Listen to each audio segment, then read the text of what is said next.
You're tuning into something different, something deeper.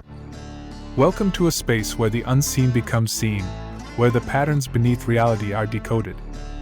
This isn't just a podcast, it's a journey into the mechanics of belief, perception, and the multidimensional truths shaping our world. If you've ever felt like an outsider looking in, questioning the systems you're told to follow, you're in the right place. This is the OUTKAST, the Pattern Podcast. Let's dive in.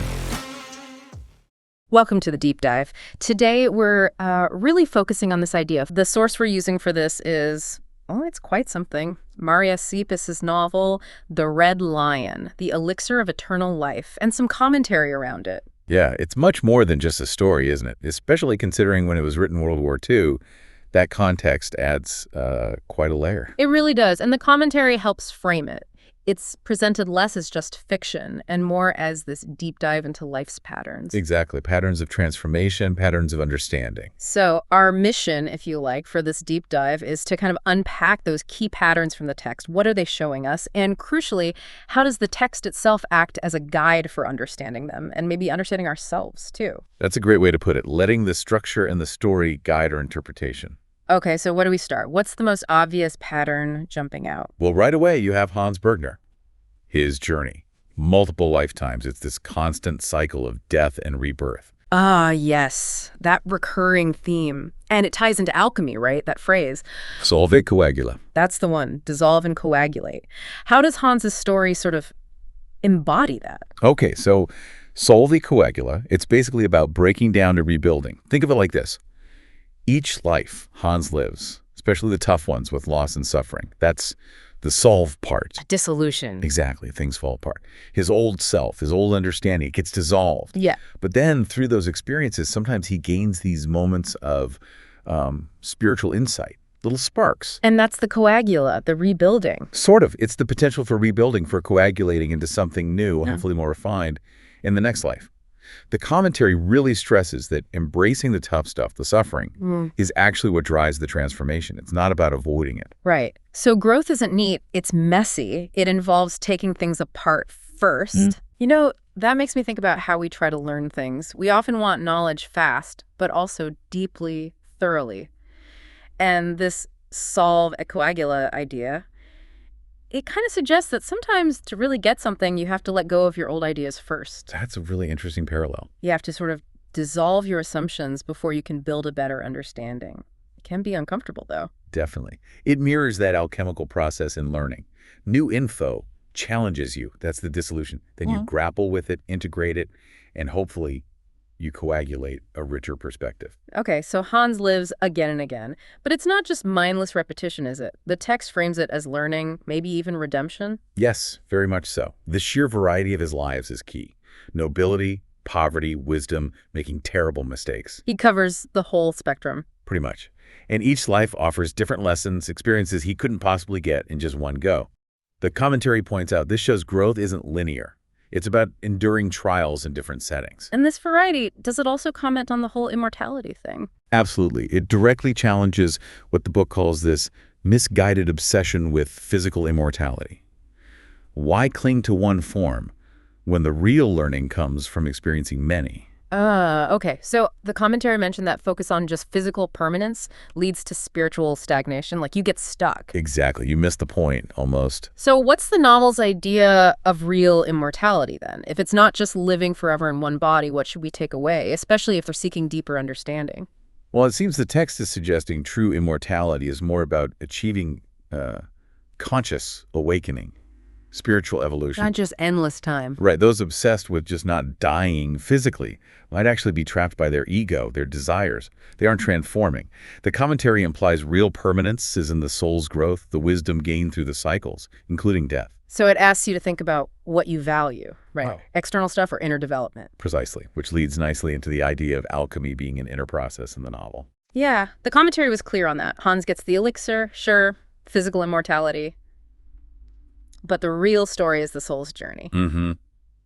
His external quest for the elixir is almost a metaphor for his internal battles. How so? Think as above, so below, that hermetic principle. The chaos and struggles in his outer lives often mirror his inner state, the fight against ego, desire, ignorance. Okay. The commentary talks about the alchemist's dual nature. It's this constant war inside Hans. Ego versus higher self. Selfishness versus enlightenment. And the pattern is he only really transforms when he starts working on that inner stuff, recognizing the ego. That seems to be the core message. The outer alchemy follows the inner alchemy, or at least they're deeply connected.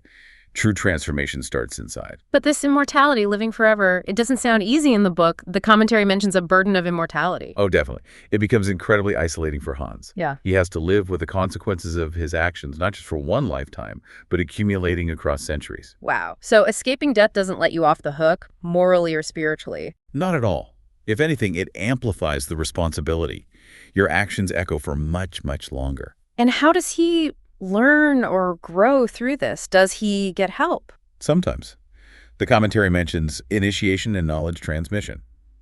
He encounters sages, secret teachings along the way. But it's not like getting a cheat sheet. No. No, the pattern suggests genuine spiritual knowledge has to be earned.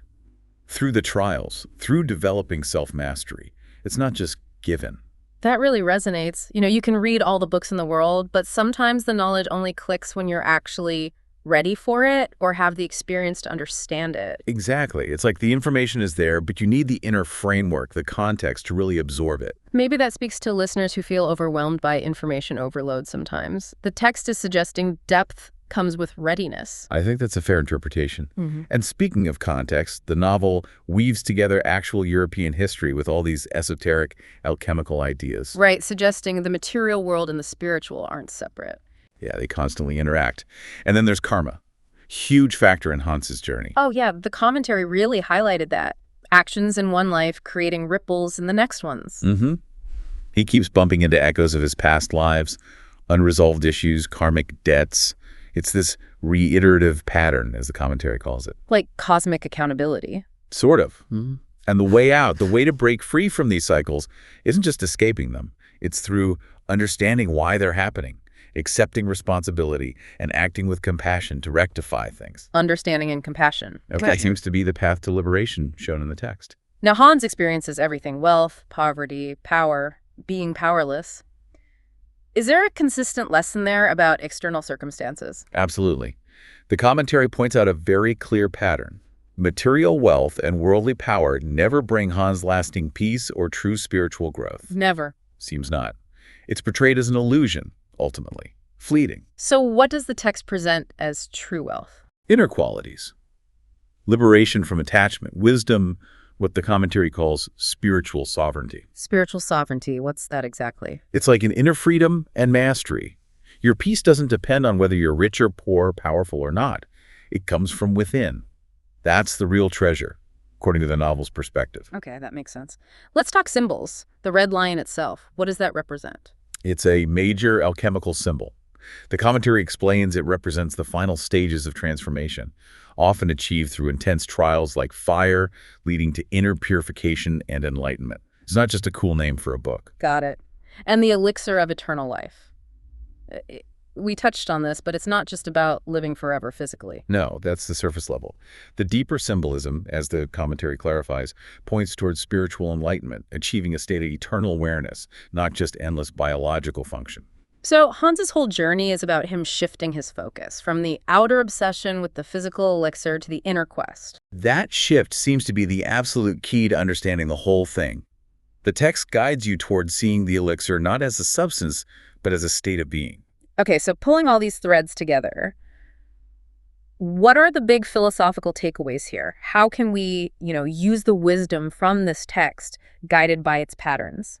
Well, the commentary frames the novel as this deep meditation on the human condition, really.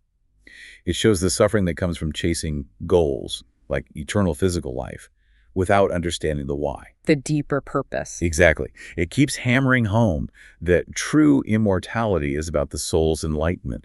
And it brings us back to solve a coagula, that breaking down and rebuilding, not just over lifetimes, but maybe even moment to moment, breaking down ego, rebuilding identity. And karma plays a role. A huge role. But liberation isn't about somehow jumping out of the cycle of life and death. It's about finding wisdom and compassion within that cycle. That's the transformation. So the alchemy isn't just old chemistry, it's a metaphor for personal growth. sometimes needing to dismantle old ways of thinking to build something stronger. That's a great summary of it. It's universal. So The Red Lion, it's way more than just a fantasy novel about living forever. It's this intricate map of the soul's journey towards realizing itself. And the text itself, through its patterns, its repetitions, its symbols, it really does guide you, doesn't it? Hans's struggles, his ups and downs, they make you reflect on your own life, your own desires, and the potential for change within you. It holds up a mirror, in a way. Yeah. It feels like the core message, illuminated by all these recurring patterns, is that genuine immortality, the real prize, comes from spiritual growth, self-awareness, letting go of what holds you back. The awakened consciousness itself is the elixir. Exactly. The eternal self is the true elixir of life. Which leaves us with a thought for you, the listener. Looking at your own life, what are the texts that are guiding you right now? And by texts, you mean more than just books, right? Oh, yeah. Books, sure. But also your key experiences, your important relationships, maybe even just your own quiet reflections. What patterns are emerging there? What are they teaching you about your own journey of transformation?